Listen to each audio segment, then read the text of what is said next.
Hello everyone, welcome to Surya education channel. First time మన ఛానల్ని చూస్తున్నట్లయితే ప్లీజ్ లైక్, షేర్, సబ్స్క్రైబ్ చేసుకోండి. 8th class ఫిజిక్స్లో సెకండ్ చాప్టర్ అయిన ఘర్షణ పాఠం యొక్క బిట్స్ చూస్తున్నాము. ఈ ఫస్ట్ లెసన్ని మనం ప్రీవియస్ వీడియోలలో చేసాము. ఎవరైనా చూడని వాళ్ళు ఉంటే మన వీడియోస్లలో వెళ్ళి చూడగలరు. ఫస్ట్ క్వశ్చన్ చూడండి. జిమ్నాస్టిక్స్ చేసే వ్యక్తులు వస్తువులు జారిపోకుండా చేతులకు ఏమి రాసుకుంటారు? ఏ నూనె, బి సబ్బు, సి ముతక పొడి, డి నీరు. దీనికి సరైన సమాధానం సి ముతక పొడి. సి ఏంటిది? ముతక పొడి సరైన సమాధానం.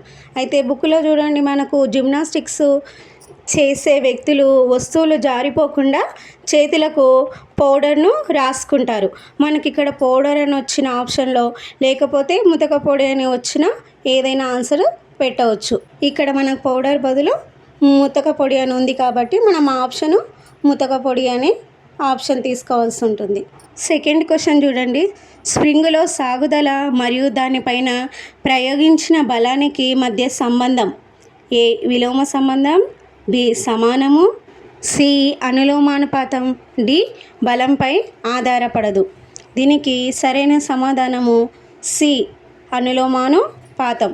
ఇక్కడ చూడండి, స్ప్రింగులో వచ్చే సాగుదల ప్రయోగించిన బలానికి అనులోమానుపాతం లోపల ఉంటుంది. Next third question.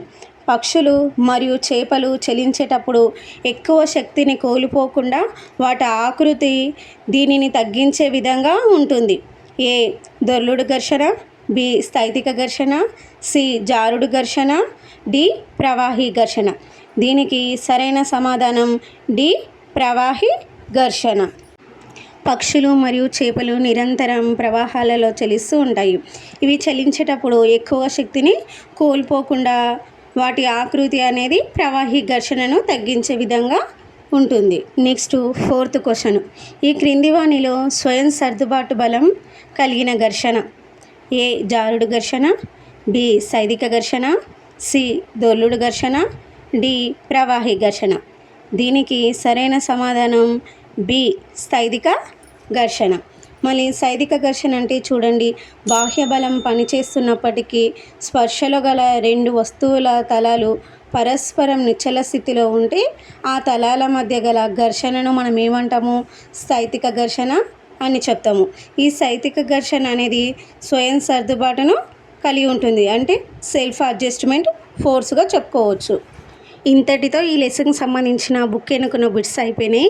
అయితే ఈ లెసన్లో కొన్ని పదాలు ఉన్నాయి, కొన్ని ఇంపార్టెంట్ బిట్స్ అక్కడక్కడో నేను చెప్తాను, అవి చూడండి.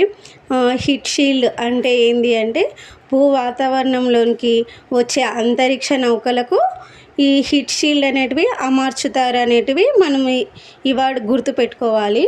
అదేవిధంగా యంత్ర భాగాల మధ్య ఘర్షణను తగ్గించేయడానికి మనము పదార్థాలను కందెనలు అంటాము. పదార్థాలను అంటే యంత్ర భాగాల మధ్య ఘర్షణను తగ్గించే పదార్థాలనే కందనలు అంటారు. అదేవిధంగా యంత్రాలలో భ్రమణంలోని గల ఇనుప భాగాల మధ్య ఘర్షణను తగ్గించడానికి బాల్ బేరింగ్లను వాడతారు. ఇక్కడనేమో యంత్ర భాగాల మధ్య ఘర్షణ తగ్గించడానికి బాల్ బేరింగ్లను, అక్కడనేమో యంత్ర భాగాలకు ఘర్షణను తగ్గించడానికి కందనలు వాడతారు. కన్ఫ్యూజ్ కాకండి. అదేవిధంగా ఇంకొకటి డ్రగ్ అంటే ఏంటి చూడండి, ఇవి వాయువులను మరియు ద్రవాలను కలిపి మనం ఏమంటాము?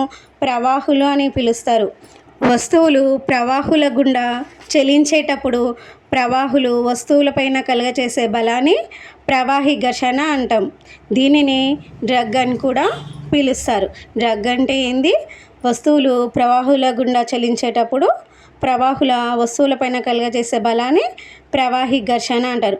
ఆ ప్రవాహి ఘర్షణని డ్రగ్ అని కూడా పిలుస్తారు. ఈ వర్డ్లో కొంచెం గుర్తుపెట్టుకోండి. ఇవి కూడా మనకు బిట్స్ వచ్చే ఛాయిసెస్ ఉంటాయి లెసన్ మధ్యలో. ఇంతటితో ఈ లెసన్ అయిపోయింది. Thank you all of you. Next వీడియోలో నెక్స్ట్ లెసన్ తోటి స్టార్ట్ చేద్దాము. మీకు కనుక మన క్లాస్ నచ్చినట్లయితే ప్లీజ్ లైక్, షేర్, సబ్స్క్రైబ్ చేసుకోండి.